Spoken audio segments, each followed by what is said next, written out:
Bueno amigos, yo sigo en la tarde de hoy con un evento que tuvo una trascendencia, probablemente por los medios no se ha seguido con la fuerza que ha debido ser, porque el hecho de que todas las academias se reúnen, estoy hablando de la Academia de la Historia, de la Academia de la Economía, de la Academia de Jurídica, diversas academias con un sentido riguroso, técnico y estructurado, hacen una clara propuesta a los candidatos.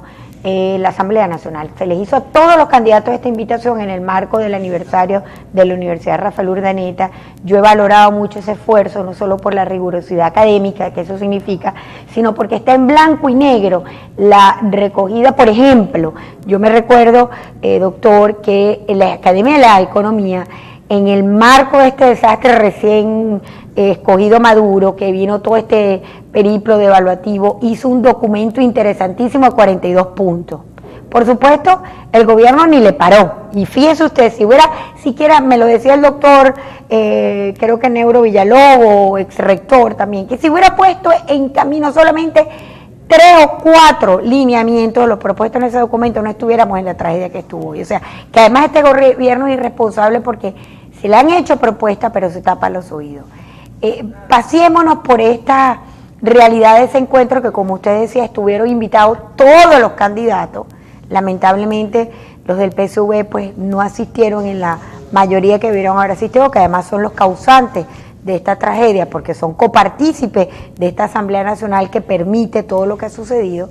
Y bueno, cuéntenos ustedes su perspectiva académica y además jurídica, el impacto que tuvo y cuál de ellas le pareció interesante ante el reto de lo que significa sacar a Venezuela de esta nube negra que hemos caído, ¿no? Bueno, mira, cada academia hizo su planteamiento en su área. Ya te mencionaba la de la historia, la Academia de Ciencias Económicas y Sociales hizo los planteamientos sobre la necesidad de hacer un cambio en la economía. Es necesario reformar la economía en este momento. Quizás si se hubiese planteado la reestructuración de la deuda hace un año, hace año y medio, Venezuela estaría bien en otras condiciones. Independientemente de las razones políticas o ideológicas, solamente haber asumido con un sentido práctico el tema de la deuda, porque hoy en día sí estamos cumpliendo a Wall Street, pero lamentablemente le estamos cumpliendo a Wall Street y estamos cumpliéndole a la banca internacional a cambio de la disminución de la disponibilidad de divisas para la alimentación, para los insumos de funcionamiento de la economía en general. Y entonces no es justo, pues, que existiendo los mecanismos que da el sistema internacional, que no es la banca, no es que nos vendemos a la banca. Yo creo que ahí hay que tener cuidado en el modo como manejamos estas ideas, ¿no? Es simplemente un mecanismo técnico. Tú tienes un potencial económico, pero no lo tienes actual. Bueno, reestructuras. Yo recuerdo hace varios años cuando Dubái, ese emirato árabe tan rico, inauguró el edificio entonces más alto del mundo, el Burj Al Arab, el Burj Al Khalifa, el Al Arab es el hotel, el Burj Khalifa. Fue una gran fiesta internacional. A las 2 semanas, Dubái se declaró en estado de atraso y pidió la reestructuración de la deuda. Bueno, no pasa nada. No pasó nada. No pasa nada. Siguieron creciendo una barbaridad. Siguieron reestructurando la deuda, tenían problemas de flujo de caja, no podían pagar los vencimientos. A los 6 meses ya habían reestructurado sus finanzas perfectamente y siguió creciendo el país con mayor fuerza. Eso es una cosa normal en las economías del mundo, incluyendo Estados Unidos, muchas veces lo ha hecho con el déficit financiero que tiene habitualmente el Tesoro de los Estados Unidos. Entonces, creo que allá hubo como que un poco de negativa a entender lo que son las finanzas internacionales. Y más Venezuela, que es un país que ha manejado con muchísima intensidad el crédito internacional, el crédito externo, y prácticamente sus presupuestos en los últimos 20 años, no solamente en los últimos de este periodo, sino desde mucho antes, son presupuestos que 20, 30 años han sido recompuestos con el auxilio del crédito externo. No voy a considerar si fue bien utilizado o no, y eso es otro tema. Pero bueno, ese planteamiento se hizo allí en la reunión de las academias, se hizo el planteamiento de fondo institucional que planteó la Academia de Ciencias Jurídicas, que me parece muy importante como un programa parlamentario, como un programa legislativo. Recuerda que en Venezuela tenemos ya varios años en el que el Parlamento no legisla. porque se ha deshabilitado a sí mismo para habilitar al presidente, en materia, todas las áreas. Sí, en materia legislativa. Entonces prácticamente el Parlamento ya perdió, vamos a decir, la práctica de legislar y lo ha endosado en el presidente. Y se ha distorsionado lo que pudo haber sido un buen esquema cuando el Parlamento hace lo que llaman las leyes base, las leyes marco, y el Ejecutivo las complementa y las concreta. El sistema funciona, muchos países europeos funcionan con ese sistema constitucional. En Venezuela esto tenía otro cariz, se hacía a través de leyes más o menos generales y luego el Ejecutivo reglamentaba, y la reglamentación tenía que hacerse de acuerdo con el espíritu, razón y propósito de la ley. Pero creo que hay que retomar ese tema, hay que retomar la competencia legislativa del Parlamento venezolano, hay que retomar la competencia contralora del Parlamento venezolano, y allí la Academia de Ciencias Jurídicas hace una serie de recomendaciones que creo que deben ser vistas, no solamente por el nuevo Parlamento. Yo como gobierno en este momento estaría en esa hipótesis, estaría viéndola y tratando de aplicarla, porque es la reconducción de un sistema institucional que a todos favorece. No es que favorece a la oposición o favorece al gobierno, no, favorece al país.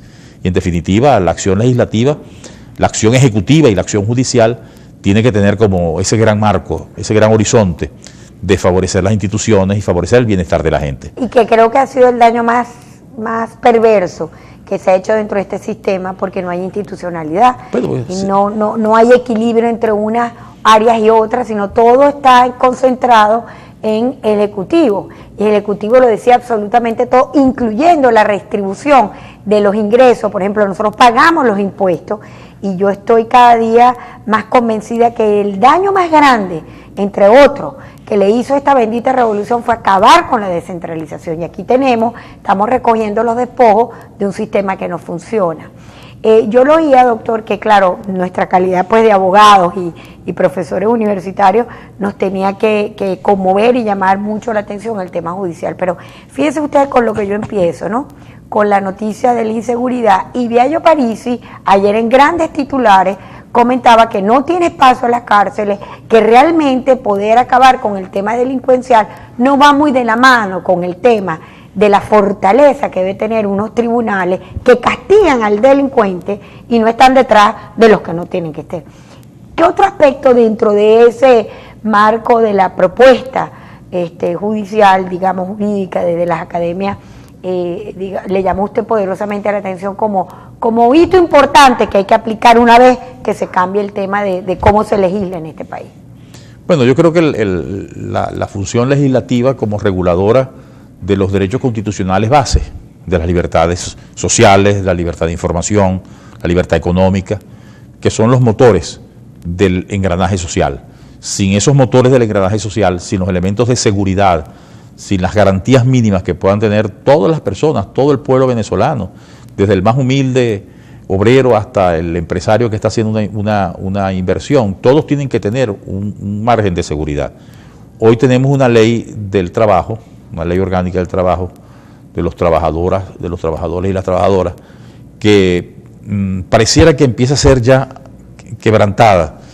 El hecho de haber aumentado el cestaticket en el porcentaje que se aumentó me hace recordar las vísperas de la modificación de la ley, de la vieja ley, en los tiempos del presidente Caldera.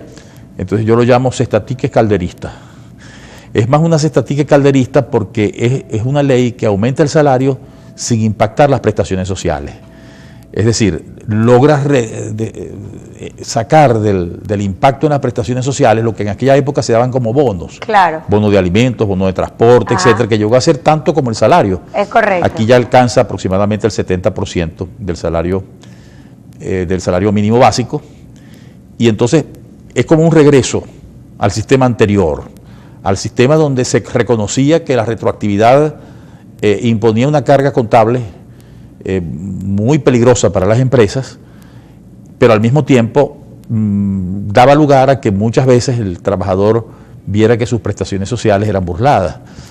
Yo le comentaba a un dirigente sindical del PSV este tema y me decía, lo que tenemos que hacer es que a todo el mundo se le pague las prestaciones sociales inmediatamente con el salario.